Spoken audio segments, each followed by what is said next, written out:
কথা বলতে আসিনি। আজকে তো আমার সঙ্গে ঝান্ডা ছিল না। ব্যবসায়ী সংগঠনে তো সব দলের লোক আছে, সব ধর্মের লোক আছে। তারা বসে রেজুলেশন করে আমাকে ডেকেছে। কেন? আমি একজন হিন্দুদের বন্ধু, হিন্দুদের বন্ধু শুভেন্দু। আজকে আমি একটা ছোটখাটো পোস্টে আছি, লিডার অফ অপোজিশন। আমি একজন এমএলএ। আমি ভারত সরকারের স্বরাষ্ট্র দপ্তর কর্তৃক একটা সিকিউরিটি গ্রেডে পাই। আমার সঙ্গে 12, 14, 18টা সিকিউরিটি দেওয়া আছে, একটা বুলেট প্রুফ গাড়ি দেওয়া আছে। আমি যদি হিন্দু হয়ে পশ্চিমবাংলায় রায়দিঘি পাথর প্রতিমায় আমার ধর্মাচরণ করতে না পারি, আমার হিন্দু ধর্ম পালনের ক্ষেত্রে যদি বাধা দেওয়া হয় আমার মতো লোককে, তাহলে আপনারা হিন্দুরা এখানে কিভাবে আছেন সহজেই অনুমেয়।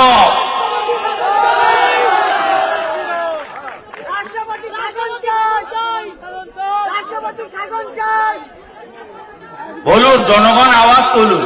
আমার হাতে তো ওটা নেই।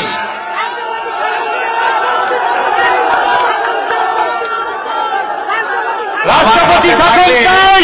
আমার হাতে থাকলে ওটা 1 ঘন্টা লাগতো। রাষ্ট্রপতি শাসন চাই, রাষ্ট্রপতি শাসন চাই। আমি যে দৃশ্য দেখতে দেখতে এসেছি, আপনারা কিভাবে এখানে বেঁচে আছেন যারা হিন্দু। মহারাজ স্বামী প্রণবানন্দের ভূমিকা নিন। আমাদের যদি ধর্ম পালনই করতে না দেয়, তাহলে স্বামী প্রণবানন্দের মতো আমরাও ধর্ম রক্ষিত তার জন্য আত্মবলিদান করতে প্রস্তুত আছি। কোচবিহারের মতো আবারও আজ দক্ষিণ 24 পরগনার রায়দিঘিতে বিরোধী দলনেতার কনভয় আটকানোর চেষ্টা। বুলেট প্রুফ গাড়ি না থাকলে আজ হয়তো খগেন মুর্মুর মতোই অবস্থা হতো বিরোধী দলনেতার। হেরে যাবার আগে যতই মরণ কামড় দেওয়ার চেষ্টা করুক তৃণমূল, বিজেপি দলের সদস্যরা এই মুহূর্তে এমন কোনো ভুল স্টেপ নেবে না যাতে রাজনৈতিক দিকে ছাপ পড়ে আর উল্টে মমতার ফায়দা হয়।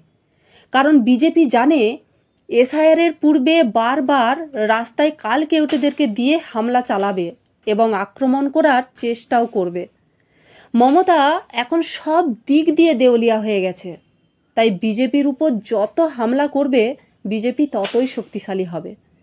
এই সময় তৃণমূল যতই উস্কানিমূলক বক্তব্য দিক, বিজেপি তাদের দলের যে নিয়ম সেই দিকেই চলবে।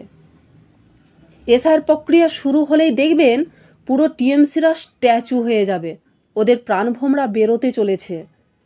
ভুয়ো ভোটার বাঁচানোর মরিয়া চেষ্টা মমতার।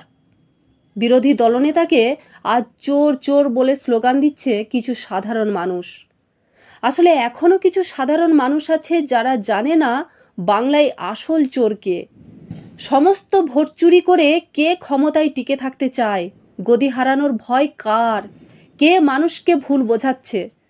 100 দিনের কাজের টাকা নিয়ে সাধারণ মানুষ কেন্দ্রকে দোষারোপ করছে শুধুমাত্র মমতার কোথায়। তারা জানে না কোটি কোটি টাকা বাংলার উন্নয়নের জন্য কেন্দ্র পাঠাচ্ছে আর সব লুট করছে এই তৃণমূল। কাজেই কেন্দ্র যখন সঠিক হিসাব পাচ্ছে না তখনই বন্ধ করেছে।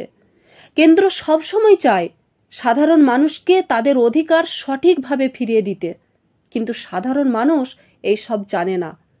অন্যান্য রাজ্যে সবাই টাকা পাচ্ছে, শুধু এই বাংলায় এরকম পরিস্থিতি কেন? তার কারণ এই মমতা ব্যানার্জি।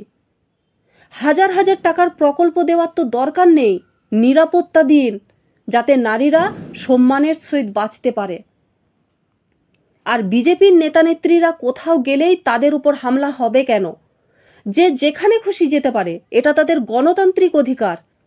বিজেপি কি মমতার নির্দেশ মতো চলবে নাকি? টিএমসিরা এমন করছে যেন ওনারাই সারা জীবন রাজত্ব করবেন। সরকার ক্ষমতায় আসবে, আবার চলেও যাবে, কিন্তু রাজ্য সরকার মনে করে মানুষের যাওয়া আসা সেটাও ওনার নিয়ন্ত্রণে থাকবে। মহিলাদের একটা নিরাপত্তা দিতে পারে না, আবার বড় বড় ষড়যন্ত্র। 2026-এ বিজেপি তৃণমূলের হাতে লণ্ঠন ধরিয়ে দেবে। ওই লণ্ঠন ধরে ধরে সারা রাজপথে ঘুরে ঘুরে বেরাও তোমরা। হিন্দু ধর্মের কত শক্তি আজ বুঝিয়ে দিলেন বিরোধী দলনেতা। তিনি বলেছেন, ধর্মকে পালন করতে যদি না দেয়, আমরাও আত্মবলিদান করতে প্রস্তুত। তবে হিন্দুদের এক হতে হবে, এটা হিন্দুদের টিকে থাকার লড়াই। মমতা বেগম কোনোভাবেই শুভেন্দু অধিকারীর হুঙ্কার এইভাবে থামাতে পারবেন না।